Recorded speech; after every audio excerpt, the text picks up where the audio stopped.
back, Wheatley, and welcome to episode 216 of the Wheatley podcast. Thank you very much for joining us wherever you're doing so from. Thank you very much to Calvin Doyle, who came on last week. He's been on the show a couple of times, and he's always a joy to chat to. And go check out Calvin's work as well. He's got a lot of short films out, and he's going to be releasing his first feature film soon. So keep an eye out for that. This week's guest is a makeup artist, and her name is Aileen Duffy. How are you doing, Aileen? I'm good, Derek. You? I'm very well. This was something that was on my mind earlier on, actually. So it's kind of a stressful week, and some people kind of break out a little bit. And I had these two big spots on my face, and I was like, if Aileen was here, I could just conceal that a little bit, like dampen it down a little bit, so I could Yeah, because that is like, and you'll have to excuse my ignorance on certain topics, but that is a thing, isn't it?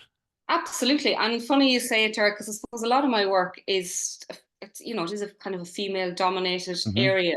But I have had plenty of grooms and sons of the mother of the bride or whatever that would have a little blemish or Hmm. something on the morning of a wedding.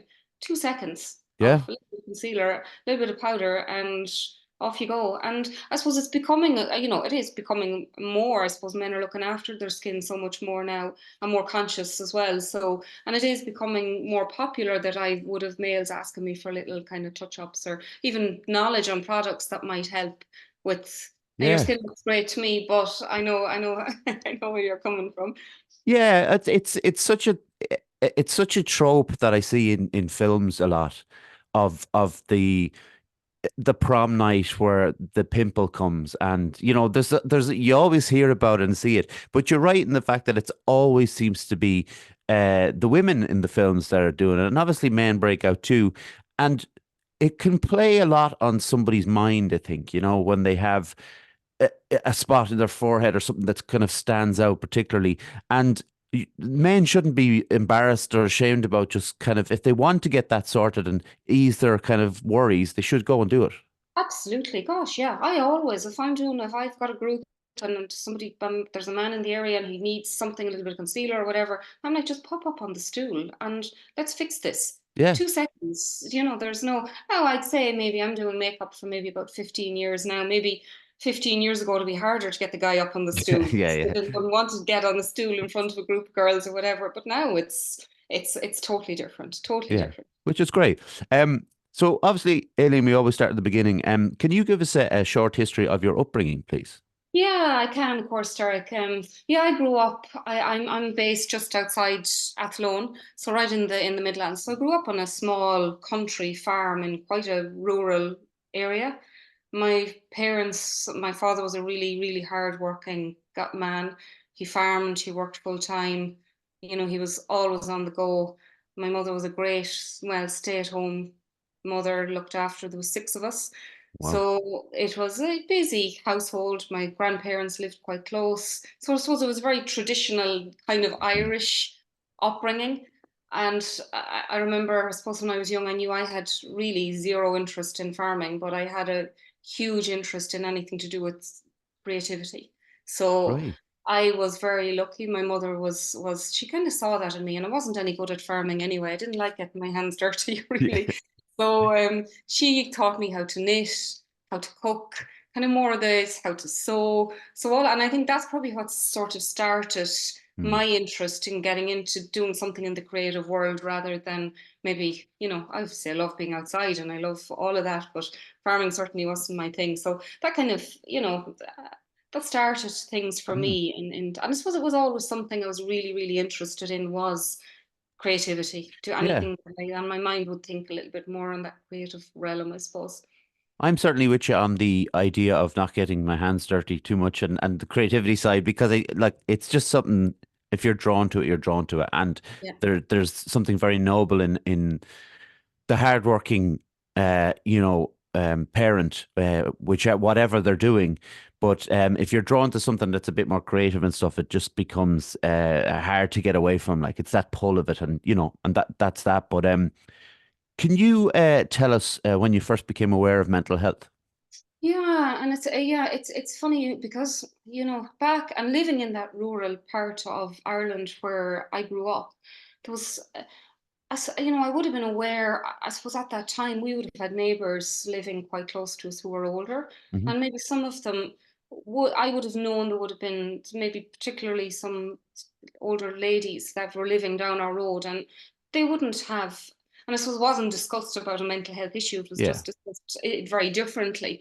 And I would have been aware that not everybody felt well all the time, and not everybody felt in a good mood all the time. So I would have been aware of it from a young age, but without knowing what exactly it meant. yeah, But I guess as I became, teenager and into my early 20s, really, it wasn't discussed. Like, just for the record, I'm 52, so it was different. Even I see huge changes in the last number of years, which have been fantastic.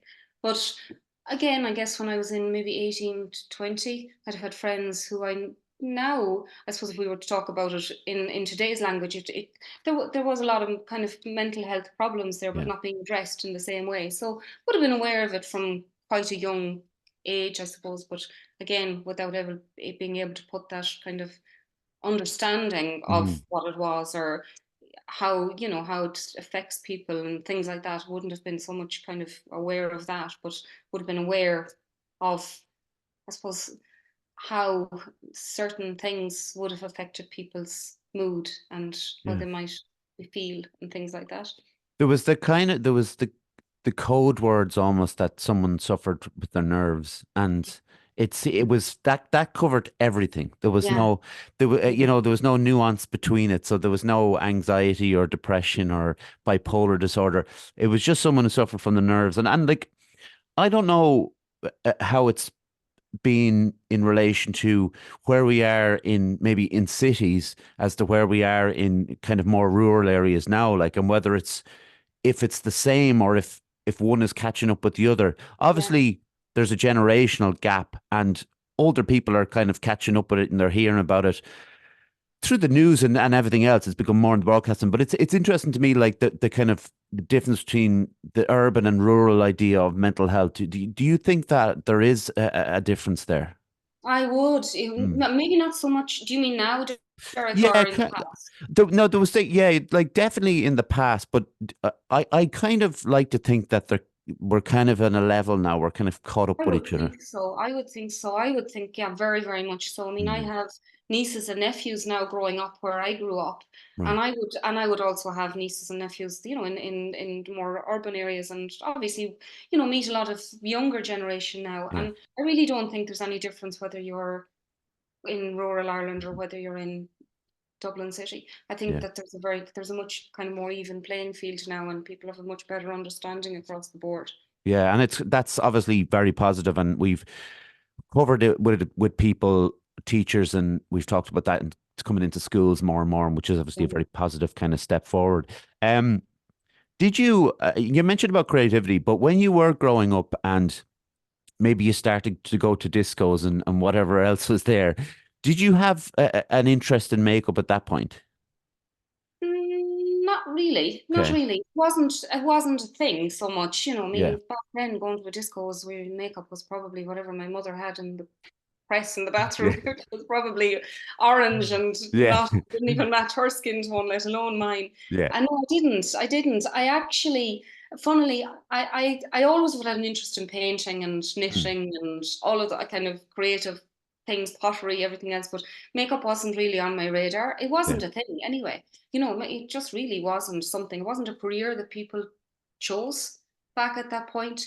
Hairdressing might have been a popular one, Hmm. but makeup, people didn't even get their makeup done.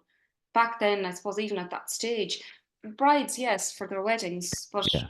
it was only becoming kind of, well, certainly when I was younger, it wasn't a thing people did their own. But I think I went and I studied business, and Right. um, I worked in retail for a number of years, but the retail I was involved in kind of led me down more of a creative path. And then I think around maybe 2008, I just knew I needed, like you say, when that creative thing is there, it's in your heart. You can't really, you can sort of sideline and get around it in different ways, but it'll always come back. It's Yeah. always there. It's always within you. So I knew I wanted to just change direction in what I was doing and do something more creative. So I thought about it for a long time and tried to figure out what can I do? Can I paint? Can I this? Can I that? And I just suddenly thought, okay, why can't I be a makeup artist Yeah. and paint people's faces? Which, it's the same concept. So I Yeah. went back at that stage and I did a diploma in fashion and photography makeup, which kind of kickstarted me into that career, I suppose, of makeup artistry. And I really only had an interest in makeup. I wasn't interested in all the kind of the beauty thing of brows Yeah. and facials and all that sort of stuff. So I really just honed in on makeup artistry and spent my time really studying and really trying to carve, I suppose, a little place for myself in that world. And I spent a number of years studying and then assisting. Assisting is a huge Mm. thing for makeup artistry, even for any young people considering makeup artistry as a career, getting in and actually being able to work with another makeup artist and just work alongside them. I mean, you might have to do it voluntary for a while, Yeah. but that's great experience. And so I would have assisted um, another makeup artist for a couple of years. And before I kind of got confident enough to go out on my own. Do you think that something like that, start studying something different? You were in your 30s, I'm guessing, when you Yeah, started. Do yeah. you think that helped that you weren't like young and drawn to other activities, you know? Yeah, it helped. Yeah, it Mm. did in some ways, but in other ways, then I was kind of going, well, I would have loved to have done this when I was 17 Yeah. rather than doing it now when I'm 30. And I did feel old, I'll be honest, and Okay. I still feel old. Sometimes I feel, oh God, there's so much many younger people coming up now that are really creative and great artists and everything else. But I suppose I had a lot of experience coming into it. I knew I really wanted to do it, and being a makeup artist and being self-employed, you know yourself. It comes with you need all of these skills. So you Of need your course. business skills, you need everything else. So I suppose I came into it much more prepared than I might have done if I when I was younger. Yeah. Um, so my dad was a hairdresser for 52 years, okay? Oh wow. And I used to go into the shop every so often and, maybe sweep the floors and do that kind of stuff. But I was always amazed by how he could do his job, but um, kind of relate and talk to the customers. Because, like with makeup, when you're applying makeup, it's obviously up close and personal, but there has to be a conversation or, something there. Is that something that comes naturally to you, do you think? Yeah, I think so. I Yeah. do think so. Now, I would consider myself, well, I know my personality, I would be more introverted, Right? but yet, when I'm with a bridal party and when I'm with my bride, and that's where, like, most of I suppose a lot of my weekends are spent with, in a very kind of confined space with the bride and her bridesmaids and family members. And yeah, I always get feedback from my brides that they felt really comfortable and Good. relaxed. And I kind of maybe I'm told this, I'm not even sure, but that I have a kind of a calm approach. Mm, Like weddings are very, very stressful. The right. wedding morning is extremely stressful. The build up for the big day is extremely stressful for the bride and her family. But the morning of a wedding, like, I mean, I generally wouldn't really even sleep very well the night before a wedding myself Yeah. because it is a stressful morning, but yeah, I think it does come natural to me. And again, I think being that little bit older, Hmm. I've more kind of life experiences, and you sort of build this very safe place for your bride to trust in you. Yeah. Because it's a really important day, and it's so important for them to feel and look the most beautiful that they can. And it's really, really important for them to trust their makeup artist and their Yeah. hairdresser and the team of people they have around them. So, yeah, I think it does come natural to a degree. Yeah, I think there's something in that something someone being introverted that helps in a situation like that. Because like you said, if everything's stressful and people are flying around the place, you're the kind of calm in the storm as yeah, such. Because yeah, if you're extroverted as well, then it becomes another not an obstacle or anything like that, but something else in the room that's kind of hyper and stuff. I just think that you even just talking to you for the last few minutes, I think that the calm that you have whether that's down to being introverted or whatever, that would be something that would, in for me, would benefit me an awful lot. That you were Yeah. calm. Yeah. Oh, absolutely. And funnily, because I suppose just when I was thinking about this call this morning, Mm. and I had a look, I just said I must pull out a couple of cards because I mean, brides always send beautiful cards and thank you cards and everything after Hmm. their weddings. But even they give lovely reviews that I can put up on Facebook or social media or whatever. And that calmness and that sense of thank you for making us all feel beautiful, but also thank you for being so calm Hmm. and keeping us all sort of grounded on the day. That always comes through. But it's funny whether it's something that's within the sector anyway. I mean, hairdressers, because again, we work, photographers, we all work so closely Yeah. together. But as you say, I mean, occasionally you do meet maybe somebody that's a little bit more kind of hyped up than Yeah. others, and it can disturb the flow of the morning because Yeah. the big thing is to try and keep everything calm and relaxed and cool Yeah. and I know I fully appreciate that. I guess the people on those big days do as well. There is there's a level of what responsibility that you have on that day though, because of besides the calmness and stuff, but when it becomes to actually applying the makeup and making the bride look how they want to look, um, here comes the questions that I don't know anything about, and you're going okay. to teach me. But does a makeup artist have their own particular style? Yes, Okay. absolutely. Oh gosh, yeah. And I suppose people would choose. So if I was getting married next year, if Yeah. I'm a typical bride, they'll go on to Instagram, on websites. They'll take recommendations from other people, maybe other friends of theirs who've got married or whatever else. And like there's many different types of styles. Hmm. My style would be kind of more natural, more sort of I suppose enhancing the natural beauty Yeah. within a person rather than maybe that heavy, very kind of sculpted, Mm. contoured type of makeup is not my style. So if that's the type of makeup that you want, then you're not going to choose me as your makeup artist. Yeah. So you're going to maybe do your research and you're going to choose the person who does that kind of more heavier, heavy-handed style makeup. And that's again, it's such, and I suppose that's the beauty of makeup. Yeah. There are so many different styles and so many different variations and so many, everybody's personality can be portrayed in how they wear their makeup and how they look. So I tend to get people who just want amazing skin, which is Yeah. what most brides want now, and not that, and they want to look like themselves. They just want to Yeah. feel radiant and beautiful on the day. So they're the people that come to me because of my style. So yeah, My definitely. my sister-in-law, because you reminded me of that. It popped into my head about that kind of natural style. So my brother would say that my sister-in-law it takes a while to get ready. So she'd be doing her makeup and stuff, and she comes back out, and then she doesn't look like she has makeup on.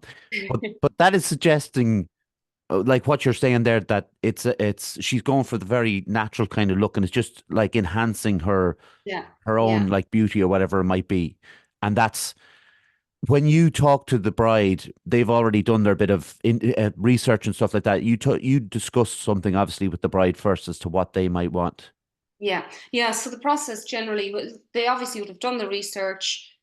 They would email me and say, I really like your style. They would have, looked at photographs and then we organize a trial. So there's a wedding, the wedding trial happens Hmm. before they ever, maybe 3 to 4 months or depending, on the wedding day. So while my style is natural and radiant and dewy and fresh and everything else, everybody's makeup is unique Yeah, because their skin is unique, their eyes are unique, what they like is unique. So no makeup is ever the same.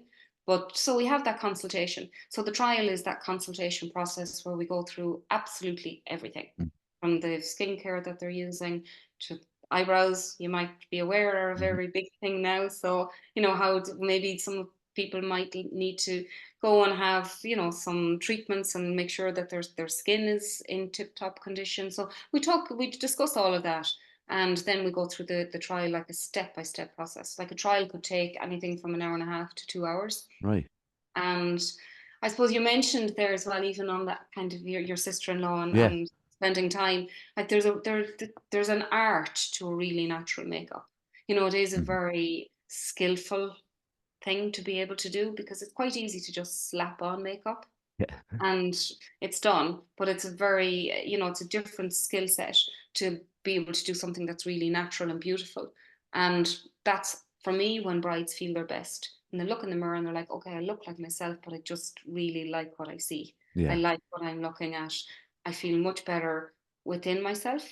I don't need to concern myself during the day of the wedding that I've black liner coming down Mm. here, or is my, I know my skin's going to, and everything's going to look fab all day long, and I can chat all my guests, and I don't have to worry about my face because Yeah. I know I look really beautiful, and that means so much to people. It's just such an important thing.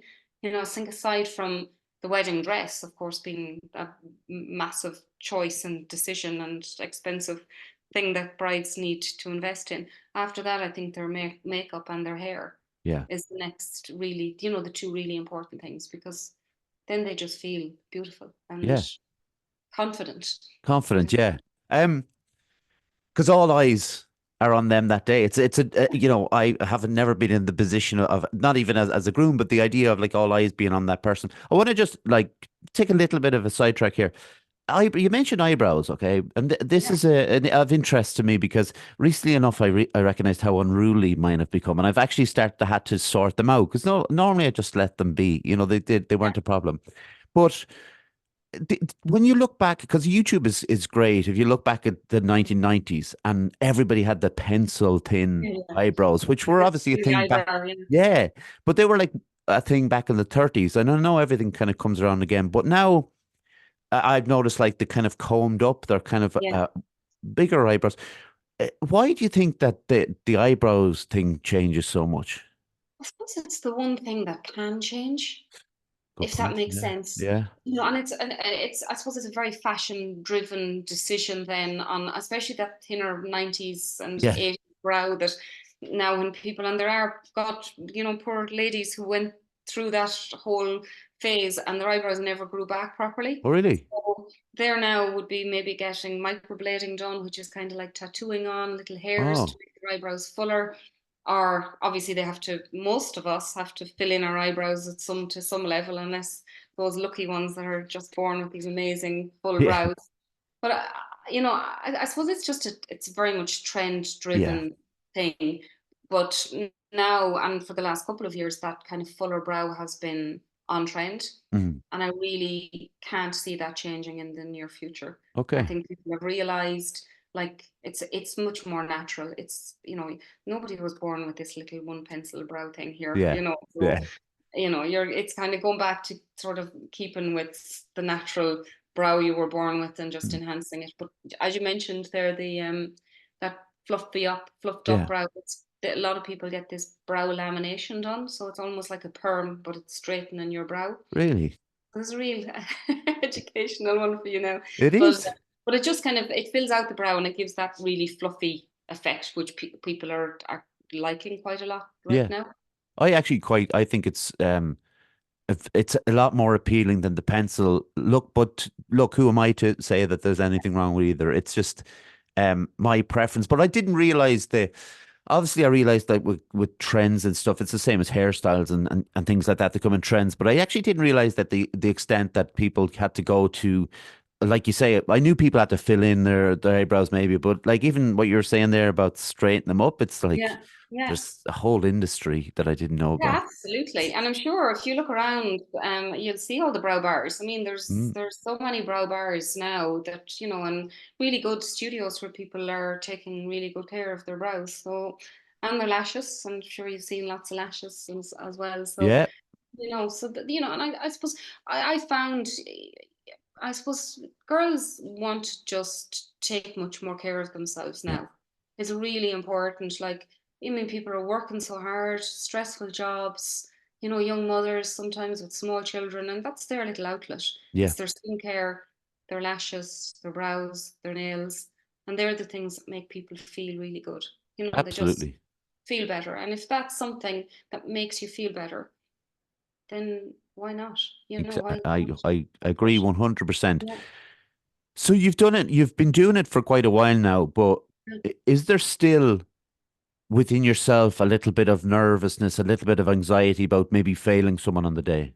Absolutely. Yeah. Because, oh my God, and I don't think that'll ever go. And that's Hmm. really, and I talk to a lot of other people, I suppose, that kind of work in this sector. I think if the day came that you didn't have that feeling, Yeah. that's time to stop, you know, because I am always nervous. Yeah. I'm actually, after we finish up on this call today, I've got to go back into town now. I have a group for a hen party. Right. Like they're obviously going out tonight and they want to look amazing and everything else, but you always have that little knot in your stomach. You know, what if they don't like my style? Yeah. What if they want something different than I do, or whatever? So there is always that, but particularly on the morning of a wedding, Yeah. like you cannot mess up Yeah. a wedding morning. You just can't. And it's just, it's just non-negotiable. It's just got to be perfect. It's got to be 100% perfect. I've got to be 100% on my game, whether no matter what's going on in the background in your Hmm. life or how you're feeling, etc., etc. And like many makeup artists, I work on my own. So if I feel a little bit sick, like I've still got to be there, Yeah. so, Yeah. and you've got to do if an amazing job. So there's huge pressure. Yeah. I It's guess. Sorry. I guess the nerves suggest that you care. Like that's really Yeah, what it yeah, is. You yeah, know. yeah. There's quite a different vibe, I would imagine, on the morning of a wedding and on the evening of a hen party. Oh God, yeah. Oh yeah. Like there'll be champagne flowing out Yeah. today, or crack will be, no, not that there wouldn't be champagne flowing on the morning of a wedding. There No. would. It's different. But on the morning of a wedding, it's not just about, it's the bride and the bridal party, but I'm only one tiny little part of what's happening on that morning. Yeah. Of There's a hairdresser, there's the photographer, there's lots of other elements, there's the florist, there's so many other elements. So I course. can't be responsible for having a bride late. If the Yeah. photographer wants her in her dress at 12 o'clock, I can't be still putting makeup on her at 12:15. Yeah. And the church is at 1 o'clock, and so I schedule everything. So it is a very sort of a military operation Hmm. in the morning of a wedding, because there isn't time Yeah. for delays. It's got to be. So that stress in itself is huge, Yeah. really. And again, I know from talking to other makeup artists, and even talking to makeup artists who don't specialize in bridal, would say to me, I wouldn't go near. I couldn't do bridal. Like it's just too stressful. Yeah. I'm not able for it. So yeah, it is really stressful. But you do, like you said, obviously you're doing a hen party today, but you do all kind of occasions, don't you? Yeah, yeah, I do. I'm mostly bridal, I suppose. I Yeah. specialize in bridal, but then when I'm not doing a wedding, sometimes I'd have people for occasion makeup, or somebody going to a special event, or like that group of hens, or whatever the case may be. But I've one lovely client who I've had for a number of years, and she won't mind me. I'm not obviously going to mention her Hmm. name or anything, but she's a super lady. But she would have she'd be around my age, maybe a little bit older, but she would have had a lot of um, body image issues throughout her life from when she was very, very young. And she now runs her own business, and she's in the hospitality sector. So she likes to look amazing. Hmm. And she always looks amazing. She's a fantastic sense of style, and she always looks super. But she comes to me pretty regularly for her makeup, and she'll come up the stairs and she'll sit on the stool and she'll say, I just feel like crap, and I don't like what I'm looking at. I don't like what I Hmm. see in the mirror. I just do please make me feel better. And I do her makeup, and as I'm working on her face, her mood is changing. Yeah. Her sense of how she's feeling about herself changes. Everything Yeah. changes. And she's just a really good example, I suppose, of how by a simple steps in a sense, but working on somebody's face to enhance their features and Mm. their natural beauty makes them feel so much better from within. She hops off the stool after the 45 or 50 minutes, and she's like, that's it, I'm gone, I'm great, I'm Yeah. looking forward to work, and I just feel great. And it makes such a difference to Yeah. people, really. I like, we were just chatting earlier on about this, and there's obviously an element that's it's a treat for someone if if they want to, like, if someone wants to go for a massage or someone wants to get their makeup done. There's many different ways we can kind of treat ourselves.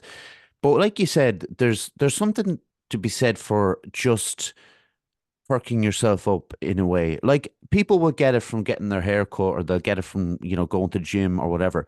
But the idea of like getting out there and facing the world if we're struggling, and that's very difficult. And we'll all have had that moment in our lives. But to go out there and, this is the part we all see, like, Yeah, we're covered up the rest of us and this is the part. But there's a lot to be said. And this was kind of the main reason for wanting to get you on, really, to kind of put this across, I suppose, that, for all the people I've had on this podcast, and that there's been many, many people, we all play a part in kind of how we look after ourselves and our mental health and helping other people like you do. yeah, And it's important to highlight that you people can get like the lady you were talking about, their day has changed because of what you've done, and that's such an important thing. yeah, yeah, absolutely. It is, and I suppose, I mean, I know men obviously love a compliment. I mean, people love when you say, "God, you're looking great." Oh They're, yeah. what have you been doing differently, or everybody likes a compliment. I know we're not really the best in Ireland at taking No. compliments. Like one of my ladies I had this morning, and she was going to an event today, and I did her makeup recently for her little baby's christening, Yeah. and she said I felt so good. She was just after having a new baby. Can imagine, Mm. yourself. People don't feel their best after Yeah. a new baby, and she had her makeup done, and she said everybody complimented me.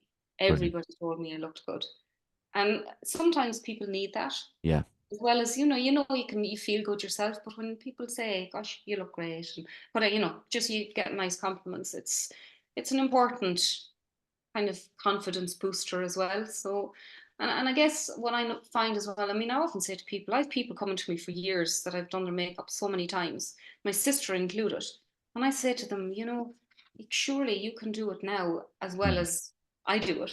Because I always talk to my clients as I'm doing them. I explain the products I'm using and Yeah. I explain kind of the techniques and how I'm kind of achieving certain looks and things.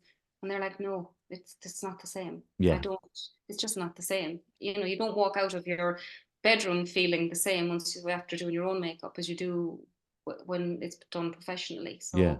So, it is different. But Aileen, like I think that's, and we just said we're not good at taking compliments as Irish people, but I think that a lot of that is down to yourself as well. Like people went back to my dad because he was a good hairdresser, but also because he was how he was, and they could have conversations and they could feel comfortable in his presence, and they could slag each other and talk about football, whatever it is. Like it doesn't really matter what it is, but I think you're right. Like they can't do it as good as you, but also your presence is going to mean a lot as well. The what they get from you.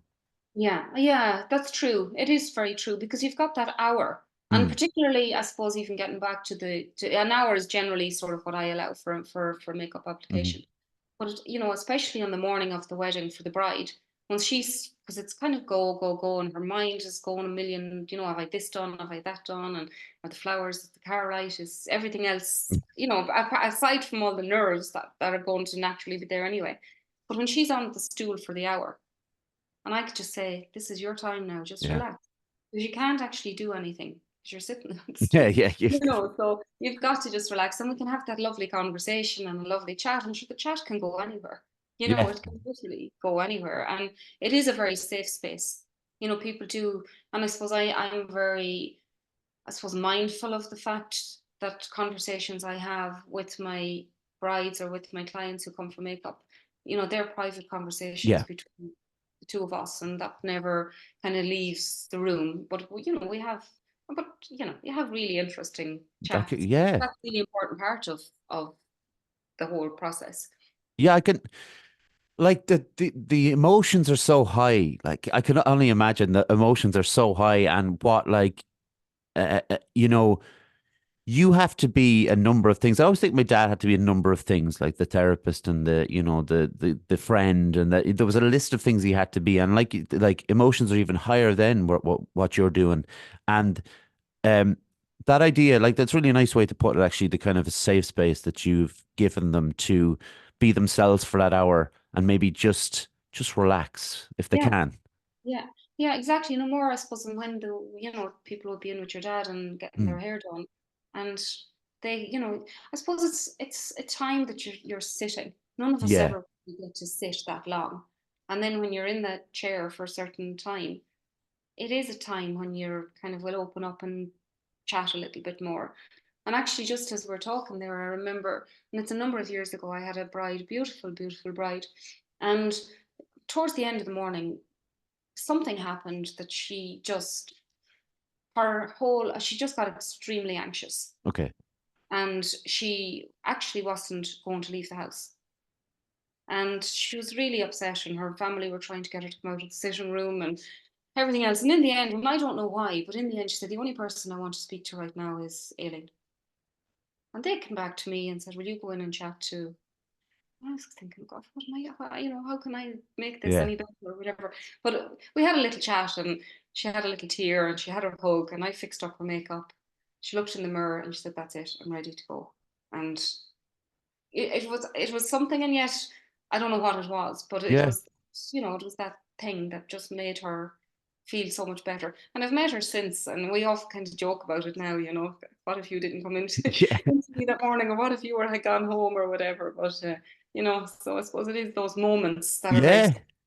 It's yeah. those sliding doors moments, but what does it do for you? Like, in the sense of as long as you've been doing it and you've been in those important moments in those people's lives, like how much do you enjoy it? I love it. Okay, good. Absolutely love it. It's it doesn't now in the earlier days it would have almost sort of consumed my life in the sense Yeah. that everything in my life was revolved around not makeup necessarily, but my makeup career. Okay. And but I never tire of it. It never feels like work. It does feel like pressure and everything else, but it never feels like work. Once I get into the car and I have a wedding finished or a group finished, and I always take some photographs and things, I generally pull up somewhere and have a look at the photographs and analyze what I've done, because I'm like, okay, that has to be perfect. And Yeah. so I suppose I love it, but I care so much about the people. I love Yeah. the people that I meet. They're so important to me. I always, and when I'm chatting to other people about makeup, and they're, oh, you must have some bridezillas and whatever, and those people don't. That doesn't exist. Yeah. It's not It quite just the, yeah. doesn't exist. So yeah, so I love it. I really do. It's a really important part of, I suppose, my creative outlet. I do some other work because I'm self-employed. I actually still do some of my business work. So I work with a lot of creative people on kind of startups and helping them with Okay. their business development, which I love as well. But for me, and people say to me, why do you want to be working at I do some couple of days during the week, and then why do you want to be working all your weekends and unsociable Yeah. hours and bank holidays and New Year's Eve and Mm. all of the days that people like off? But I just love it so much. I really get a lot from it personally. So it's a really important part of my life. Can't ask for more than that from a job. But when you go out yourself for a night out, do people expect your makeup to be spot on all the time? Sometimes, and it's a funny thing because like I like makeup, but Yeah. I don't overdo makeup, Yeah. and it's a thing I think people expect because you do makeup that you have this very sculpted, perfect face all the time, and I don't. Mm. I'm, if I go out, obviously, or if I'm going to an event or going to a wedding or something, I will make extra effort. Of course. Um, but I suppose people would always notice the little details. Yeah. They'd notice, okay, well, yeah, well, it's okay for you. You know what you're doing. It's okay Yeah. for you.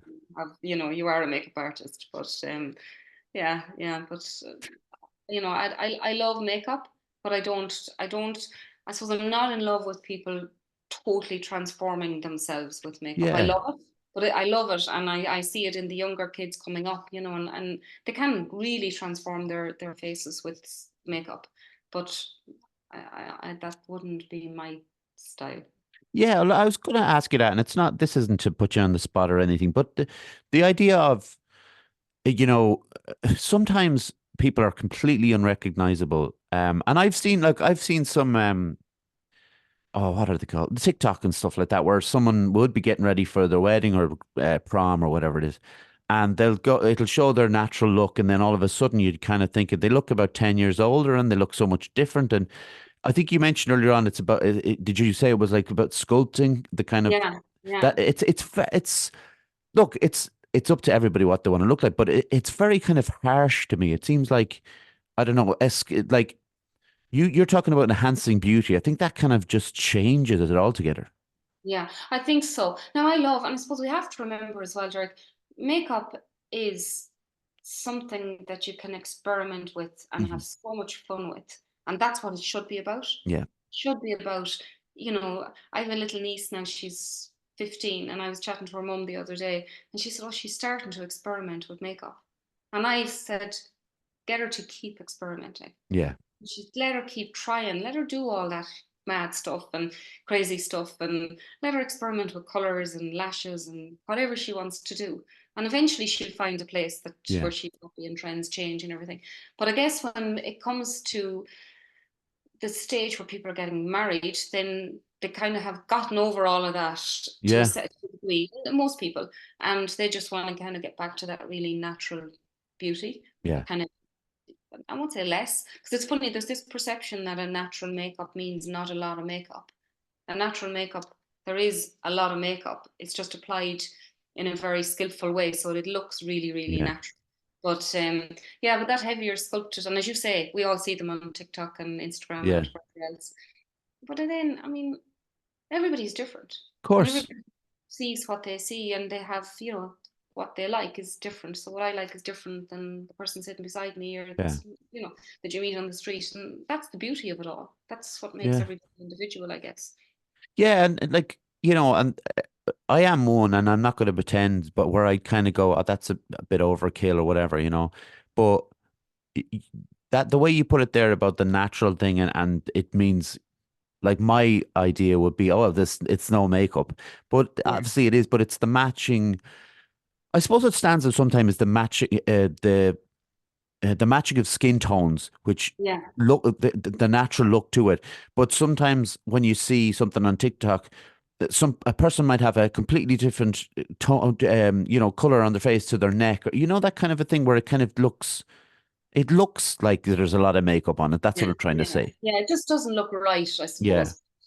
But look, that's the world we're in, and I Hmm. suppose we have access now to all of this visual information Yeah. that we see. So, and we learn from it. Some we like, some we don't like, and I Yeah. suppose in the middle that we feel happiest. So, I guess it's a good thing that there's something out there for everybody. That's kind of how I look at it, I suppose. Of course, yeah, it's the way to look at it, and so my I don't mean to pick on my dad this episode, but my dad has never turned. He's retired now a few years, but he's never turned off the hairdresser on him, and he'll see someone on TV, and he'd be like, "Nah, that's not a great haircut. He could have got the back tidied up, that kind of thing." Are you a Yeah. bit like that when you watch TV? Yeah, I suppose, and it's funnily enough, a lot of the times it's more on male makeup than female Okay, makeup. Oftentimes, I'm not a great, I don't watch a lot of TV, but yeah, if you're well, maybe the Late Late Show, or some of these things that might be on or whatever, yeah, and if a man comes on and I'm going, oh my God, it was the makeup artist that made him orange, yeah, or that you have this shiny forehead, or yeah, the other thing, I think I'd noticed that more so because in general, makeup mostly looks okay, unless, I yeah, mean, there has been a few fashion errors. We've all seen them on the red carpet and yeah. everywhere else. I mean, these things happen. But I suppose I do look sometimes when I suppose when it's most obvious to me, and it's not so much on TV, but if I'm doing a wedding party and maybe somebody will come in who's had makeup done maybe Mhm. somewhere else that's a totally different style than mine. I'm not saying there's anything wrong with it, Of course. but then I do find myself looking, going, gosh, I would have put a little bit more powder on, or might have gone with that really mad eyeshadow or whatever. Yeah, of There are little certain things, but then that's just me comparing my style against yeah. somebody else's style, because there is no real right or wrong. Course, it's what you prefer. But Yeah. so makeup aside, what do you like to do in your spare time? So in my spare time, what do I like to do most? I like to get out Hmm. into nature. I love walking, getting out. I have a dog, so I Nice. always like to get her out and have a bit of fun. And I suppose my hobbies that I love most, apart from just getting out and getting fresh air and things like that, I love sewing. I know it might sound like Right. a total bore now, but No. anything to do with creativity, I love. Yeah. So I do a bit of dressmaking, I do some knitting, and I try and keep those skills that I would have learned from when I was young. So I make things. Yeah. Do you like because this has come up before with knitting and things like that. Do you like the kind of mindfulness of knitting? That kind of moment where you were kind of because be obviously you'd be very good at it. You're lost in it, and that repetitive nature helps you know, helps you Yeah, think. yeah, definitely. For me, for sure. And Yeah. particularly with dressmaking, Mm. because now whether the mindfulness side of it, because sometimes I'm maybe not so mindful when I'm cursing the sewing machine for something that's gone wrong, but Yeah. it's that time when the laptop's closed, Yeah. I'm not thinking about work, I'm just immersing myself into this thing that I'm doing. And if it works out, good, brilliant. If it doesn't work out at all, then so be it. I've lost a few hours. But as you say, I've immersed myself in something Mm. that's completely different. And, that's also an important thing to do. Yeah, it's the same as what you're saying about the walking. It's like it's getting out and obviously there's no physical or sorry, there's no mental thought into the walking. It's just one foot in front of the other. So you're out there with your dog or whatever. It gives you that bit of time just to think, and it's that bit of time to yourself, which is obviously hugely important. Yeah, definitely. And particularly now where I live here is again, I live in a rural spot, Hmm. but I'm quite near the Shannon and it all floods in the winter time. So I have looking at the swans, or I went to walk the other day and you can see now that the leaves are starting to come back on the Mm. trees, and there's that lovely spring kind of feeling coming Yeah. about everything. And I just love giving time to watching what's happening around me, those in nature, just those kind of things just, I suppose, calm me a little bit. Yeah. And we all need that kind of calmness, especially if your job is the way it is and all the stuff that you need to kind of think about and worry about. Aileen, where can people find you online or Okay, so yeah? I online my website is aileenduffy.com. Hmm. On Instagram, makeup at Aileen, or Aileen Duffy. Again, actually, sorry, just Aileen Duffy makeup. Okay. And Facebook. So they're the main They're the places. main ones. Yeah. I didn't find you on. Well, did I'll follow you on Instagram. If I didn't, I'll follow you. Don't worry. Well, Yeah. I'll sort it all out. Yeah. Aileen, you have been a joy to chat with. Well, thank you. I know it's enjoyable, and thank Good. you for asking me to come on. It's been a nice experience, I have to say. Of course. If you don't mind sticking around for a minute, I'll close it out. Take a little photo of the laptop. It's just a little thing I do. I've got OCD. I have to do it with every guest now. I did it with one guest, and I have to do it with everyone now. So that's Okay, just the off way. you go. No bother. Okay, I got it for 1 minute. So I also have to thank John for doing all the technical stuff that he does for the podcast. I always thank my mum, my dad, my granddad, Ger, and Calvin, who was again on last week. Um, Subscribe to our YouTube if you would. We're on Instagram, Facebook, X, and then the podcast platforms, the usual ones: Spotify, Apple, Anchor, Google Podcast, etc. Thanks everyone for tuning in. I hope you enjoyed it. And Aileen, once again, thank you so much. No problem. Thanks, Derek. And yeah, see you next week. Take care. Bye.